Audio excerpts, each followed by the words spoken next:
Hello and welcome back once again to the HR Social Hour Half Hour Podcast. This is episode 192. John and Wendy talk to LaTanya Walker. I'm your host, John. And I'm Wendy. How are you, John? Wendy, technology is not our friend tonight. Maybe it's because we're right here at Halloween and the Gremlins are out. Maybe. I want to mention very quickly, as we are at the end of the month, we are wrapping up a tremendous month with our friends at Humoriso. So we do want to thank them for sponsoring this episode. They are not the cause of the Gremlins, I can tell you that. You know, I did see recently a lot of people posting pictures of the Aurora Borealis from South Dakota. So maybe that's it. Okay, we're going to blame it on that. Let's blame it on that. Wendy, we've talked over the years about the weather. We've talked about TV shows and different things. I don't think we've ever talked about Halloween I don't think we have, John. Are you big on Halloween, Wendy? I wasn't until I had kids. And they've both enjoyed dress up. They've gotten into the makeup, like Halloween makeup. There was a Girl Scout sleepover a few years ago, and Maggie had just learned how to make scars, like bloody scars. Oh boy. And she had a lineup of Girl Scouts to get their face painted like that. And I was there doing like ghost makeup and that kind of stuff. They did not want that. They all wanted a scar. Okay. I've never been big on Halloween. I never will be big on Halloween. My kids, I think the best Halloween I ever had when my kids were little, they were both really sick. And so they couldn't go anywhere, but they had Mario and Luigi outfits. Heidi put together a whole Halloween party in the house, you know, and there's a picture of them. They're just sick. They're just sick as dogs. They're almost green. And not because of the costume, but they're just this horrible color. And they were so sick, but they were so happy because they got a little candy and an apple and whatever they got. But anyhow, now I will say, though, especially because our guest tonight went to Kansas State and I went to the University of Kansas. The craziest thing I ever saw at a Halloween party was in the mid-90s when I was there. The mascot at the University of Kansas, many of you are aware, is the Jayhawk. It's the big bird, right? And there's Jay, and then there's Baby Jay, the little Jayhawk that runs around with Big Jay. Okay. Big Jay and Baby Jay showed up at a Halloween party where I was attending. And that, hands down, is the craziest thing I've ever seen, because if the two people that wore those costumes, it's 25 years later, so the statute of limitations is over. But if they had gotten caught out in public wearing those out, they would have been thrown off the cheerleading team. It's one of the funniest things I ever saw was, Jay and Baby Jay at a kegger. They were not inviting. Awesome. I will say that much. But talk about that was a Halloween to remember. That would have been, for sure. That's funny. I love it. For those of you that celebrate, enjoy, be safe. Watch out for the razor blades and the candy, which, I still 40 years later, I still don't know if that. I always heard that was a rumor, but, never got my candy x-rayed. That to me was an excuse for the parents to go through the candy first, pick out what they wanted, and then hand it back to the kids to say, hey, it's safe. That's my theory. Well, maybe some of you that are listening are still using that ploy. We won't tell them that you are, but enjoy, be safe. And we've talked Halloween. Yes. We can check that box. I'm excited about tonight's guest. When LaTanya and I spoke before, I did mention to her, I said, I hope you're okay talking to somebody from KU. And she was, and I always appreciate that. We've gotten to know LaTanya over the last many months. She's gotten engaged in the community. And so let's make the introduction and get started. Wonderful. I am so excited to be chatting with LaTanya Walker tonight. She is a company culture designer at Wild Links Consulting and a program manager at People Programs at Atlassian. LaTanya has over 20 years of experience spanning roles in engineering, management, and consulting, emphasizing the value of organization effectiveness concepts, change management, and project management in building effective teams and organizations. Well, LaTanya, super excited to welcome you and get a chance to actually chat with you tonight. But our first question, what is in your glass? I am excited to be here, and I opened a special bottle of Pinot Noir just for this conversation. While it is my wine of choice, I picked a special one from Sonoma County tonight. I love a good Pinot. Nice and We've dark. not had We've not had anybody mention wine in a long time. So It's been a long time. I appreciate that. Yes. Yes. A lot of water. Of course, we're getting out of the summer. We're getting into the fall. We'll probably see a little more, some more wine, some more beer, I'm guessing. Maybe. And it's Halloween time. So exactly. LaTanya, again, we really do appreciate you being with us. And, I have to ask, how in the world does one get into the world of organizational development? I actually don't know the answer to that. I know how I stumbled into it. Okay. So I started out, I've always had a love of psychology, but when I was going to college, IT was where you go and make the money. And so that's where I started at an IT program at an engineering school. But once I was out working in software development, I realized the success of any product or program I put together really depended on the people. And from there, I started following this chain into change management and then ended up at K-State for IO Psych. And that's when I knew OD was going to be the thing for me.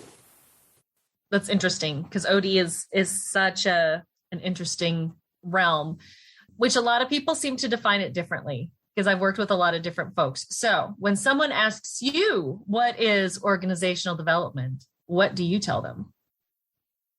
My tagline has been, I work in the intersection of people, processes, and systems to drive workforce efficiency or effectiveness and transform organizations. So for me, OD is not just about the soft parts of developing an organization, but I try to lump in my experience from engineering and my experience from project management to make it a whole organization transformation.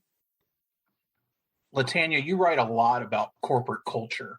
And I think we recently had a chat where we talked about the great reprioritization, as Wendy and I like to call it, resignation. People are calling a lot of different things. And I know you were talking a lot about it there. What do you think is the biggest challenge most organizations have when it comes to maintaining a culture that they've tried to define? I think culture suffers from the same issues as software or systems or even change management efforts. It's the actual lack of maintenance, right? So I think even organizational strategies suffer from this, right? We get together, we build something, and then we forget about the tail that is maintaining it for our customers, our employees, whatever the thing is, right? So for me, culture is an ongoing process, right? It's a journey. It's not an event. Organizations continue to change. People come, people go, internal and external environments change. Even your target goals change. And so you have to constantly be evaluating and adjusting your culture. Do you feel like in the last 18 months or so with the pandemic, do you feel like you've seen that become a different issue, or have people struggled to find what that culture is, or had to, maybe they changed because they had to? Is that something you're seeing within your own organization with the clients you work with? I think that people are realizing in this, I'm going to use your branding because I love it, the great reprioritization. I think in this time, folks are using that opportunity to rethink culture because they realize that's what's going to win them talent. When location is not probably going to be the answer, if I can work at home from lots of places, compensation might not be the answer if folks feel like I'm getting paid enough to pay the bills now that I've moved to maybe a low cost area, right? I see organizations leaning into culture. My fear is, are they going about it the right way? Thinking about culture has to be beyond perks and gifts that you send your employees over the course of, this pandemic, for example, but it really has to be how you expect them to work together, how you evaluate performance, how you onboard them. So I worry that companies are missing those foundational elements and going to the shiny, glitzy part of what they think culture is. That's the best part, LaTanya. Don't you like the shiny parts? Of course. It's the fun stuff. I love a swag bag. However, that's only going to get you so far. It's only going to retain your talent for so long. Eventually the shine does wear off, right? And if I'm now in an organization that sends me a nice gift box every month, but my manager does not know how to effectively manage performance of the team, I may continue to look somewhere else, even if they don't have a swag bag. Those sweatshirts wear out. My problem is they always shrink. They do. I don't know how to wash them properly, clearly. Well, they shrink or they break. But I think, for too long, like you said, we kind of confused culture with shiny. And, not everyone wants to play foosball in the office. So it's figuring out what your people need and continuing to keep asking those questions. I think that's key too. Like you said, we sometimes put in these initiatives and then forget that we have to maintain them. Wendy, I have to ask though, very quickly, yes. How does one break a sweatshirt?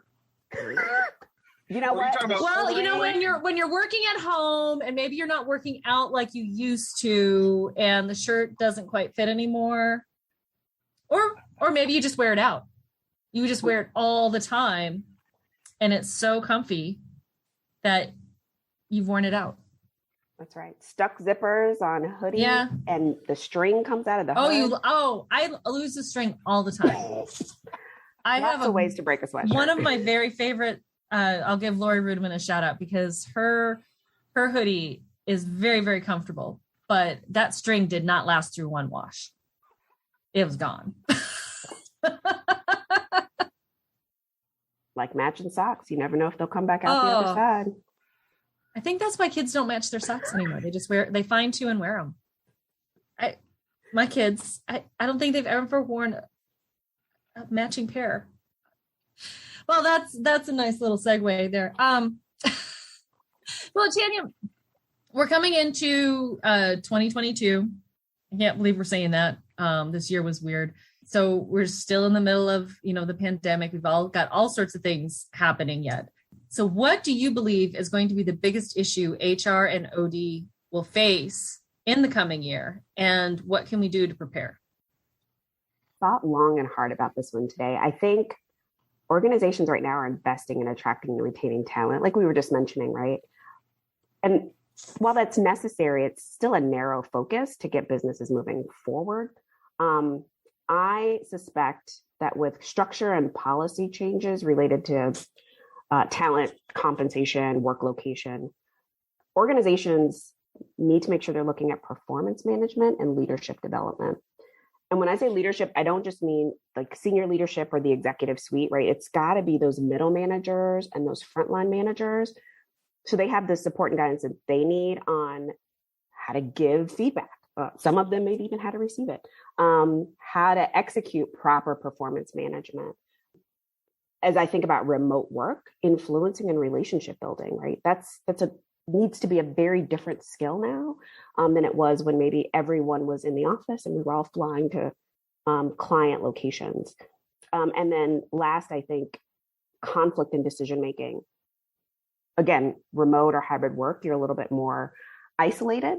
And so decision-making needs to be something that we develop more deliberately than just letting the boss give us an answer. And conflict is definitely different when I'm interpreting more non-face-to-face communications, right? I'm trying to interpret Slack messages and emails and text messages.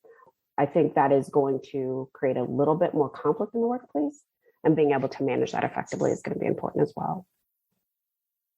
LaTanya, we mentioned that we got to know you just over the last many months. We're always curious, particularly when people find us, how did you discover HR Social Hour in the chat, and what's kept you coming back? So I got to be honest, John, I've actually been lurking on you guys for like a year. Well, thank you for being honest. I was, I'm sure it was some Sunday doom scrolling through Twitter around this time last year. And I saw someone's answer and I needed to know what they were talking about. And I ended up getting back to your question that you asked. I think it was something about learning and development specifically for HR professionals. And I was just interested. So every time I had time on Sunday, or if I knew I didn't have any plans on Sunday, I'd schedule 7:00 Twitter time just to check in on what the conversations was going to be. I think I've heavily participated in the last 6 months the most, as I find a topic that excites passion in me, or something that maybe we're talking about at Wild Links, or even maybe something I'm experiencing in my day-to-day work life at Atlassian. So yeah, I've been stalking you guys for a while, and I keep coming back because often the topics are interesting, relevant, and I love the level of engagement. Like there's always so many people, new and returning, and involved in the chats. I think we have our new commercial. I think so too. Well, I appreciate, LaTanya, that you're willing to say, I was just checking it out, because I think we know that there are people that see what's going on and don't necessarily participate. And I think it really changes the equation, not only for us, but for you when you do get engaged. It's how Wendy and I first connected was through a chat. And I think there's something to be said for taking part. It's great to watch, but when you take part and start sharing, and you're sharing your thoughts and engaging in that conversation, I think it just entirely changes the perspective and game for everybody. True. And I've got to say, the quality of the people that engage has been really exciting, not just in their level at their organization or, owning companies, but the knowledge and experience and, forward thinking that they often bring to the chat. So whether I'm participating or just lurking, it's always good information that I'm learning from a network of interesting people. I love it. Well, we've often said we have the best community. This kind of confirms it for me. Have someone else saying it, it's not just us.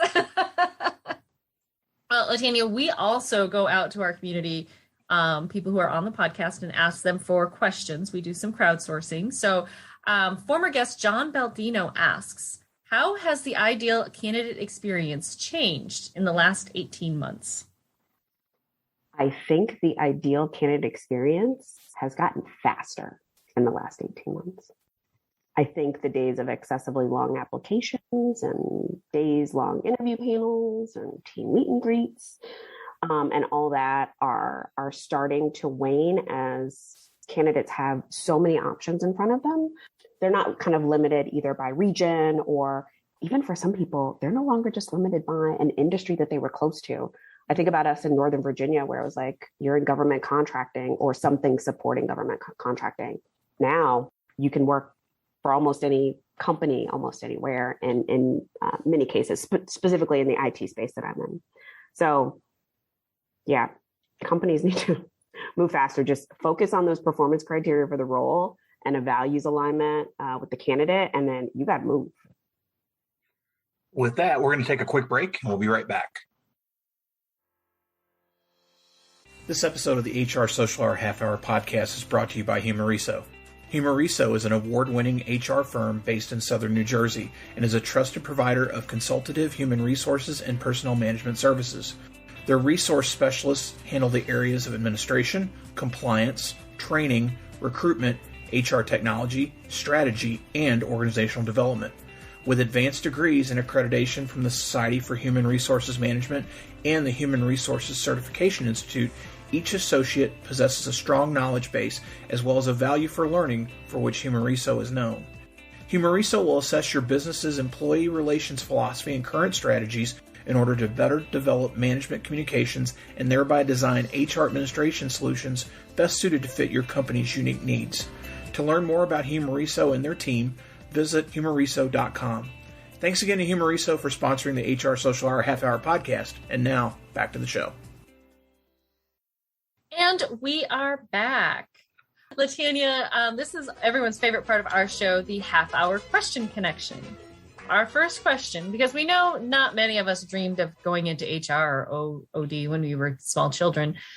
So what career did you dream of having when you were a child? Okay, so nerd alert. I wanted to be either a lawyer or a child psychologist.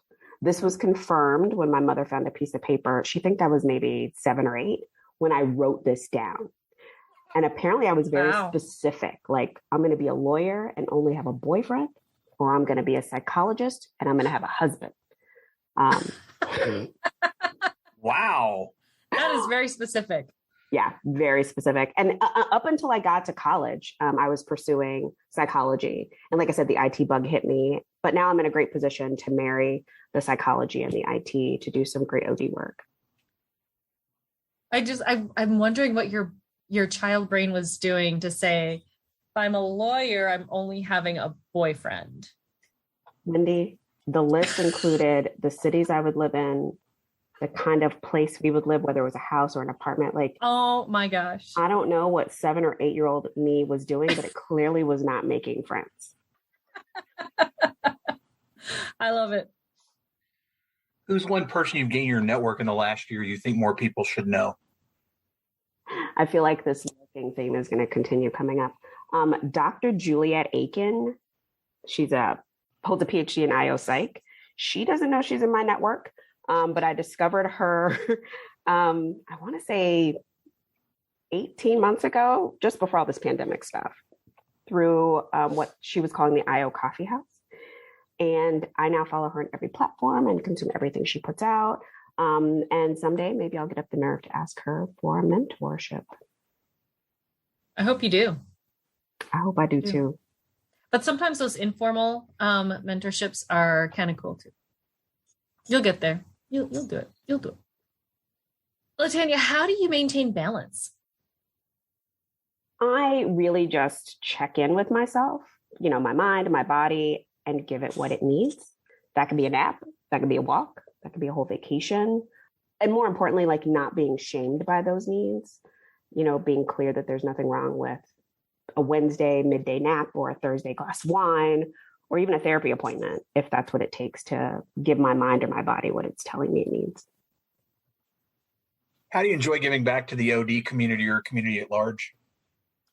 Right now, giving back to the OD community, I under the Wild Links banner, we do some interviews, webinars, or kind of free workshops. But I'm actually more committed to giving back to my community at large. I'm a huge advocate of mental health and support local mental health related causes. Each year I raise money and participate in the American Foundation for Suicide Prevention Community Walk. I lost someone close to me to suicide. And so that's something that I make sure I make space for every single year and bring as many friends and family members into the cause as possible. What's your favorite movie? Legitimately, I don't think I have one. Yeah, I can't think of a single movie that I, watch it over and over again, or if you see it on the TV, you've just got to watch it. My favorite genre is definitely the psychological thriller. Okay. So kind of the crazier, the better. The less able I am to figure out what's going on until the very end, the better it is for me. About the first concert you remember attending? So I debated whether or not I should tell you guys the truth. It was in the, I'm going to say early 90s, definitely high school period for me. And it was a concert for the 69 Boys.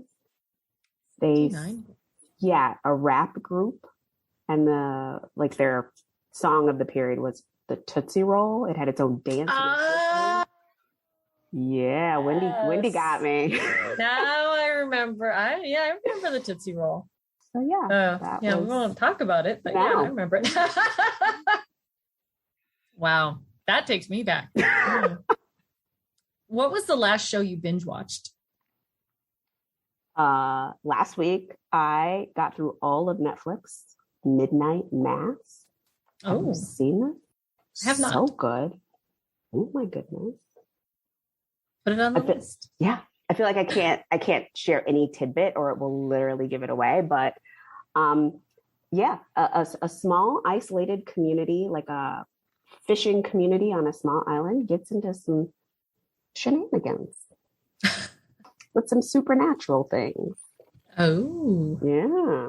All so right. A good October, November binge watch in the dark. I like it. LaTanya, what's a hobby or a thing you really like to do that may surprise people? Go be alone in the woods. People who know me like in real life know me much as a city girl, right? High heels, fancy dinners, good wine, zero manual labor if I can avoid it.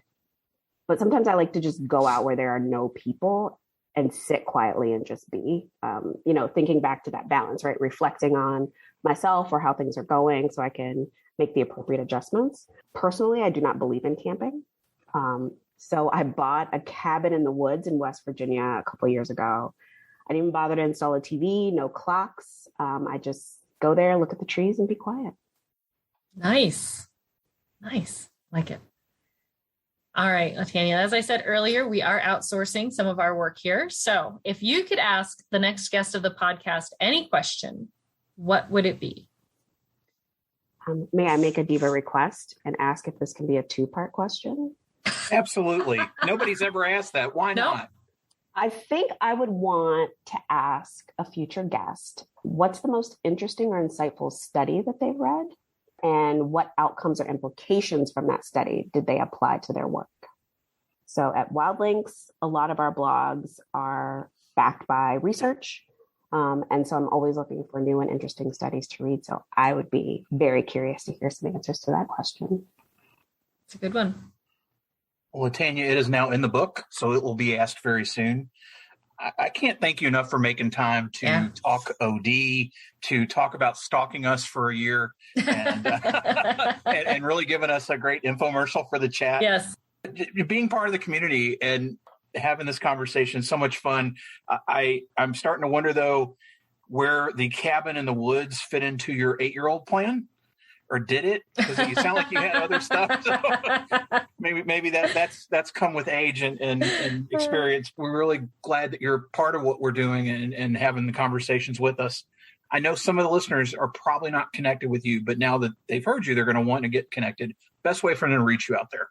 I'm always on Twitter, LaTanya C. Walker, LaTanya C. Walker, all strung together.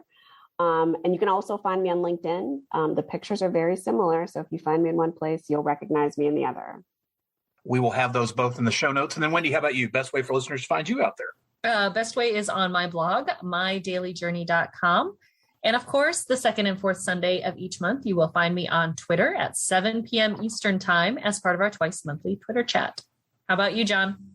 Once again, thank you to Humoriso and John Baldino, his whole team there, for sponsoring the month of October with Social Hour. We so much appreciate it, and definitely check out what Humoriso's got going on. Mm-hmm. As for me, johnthurman.com for all things John Thurman, and for the show, hrsocialhourpodcast.podbean.com. We are still in pledge drive for just a little bit longer. So if you've not shared your favorite episode this month using hashtag listen to HRSH, do so, and you get a gift. Mm-hmm. We're going to tell you about that gift soon. We didn't want to announce it officially on the show, but there will be pictures. Yeah. You'll see it. And it is something. It is real. It's tangible, but it is not a Lawrence Welk related item. And it's not, it's not Andrew Lloyd Webber, but it's something I think everybody will appreciate and enjoy. Yes. So definitely share.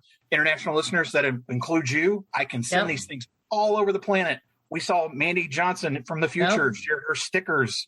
And that's really cool. And we hope you'll share. And we want you to be part of our conversation. So reach out and let's set up that time to continue to talk. LaTanya, again, appreciate being with us. And so for the HR Social Hour Half Hour Podcast, I'm John. And I'm Wendy. And as always, be sure to connect, give back, and network. Take care, everybody. We'll see you soon.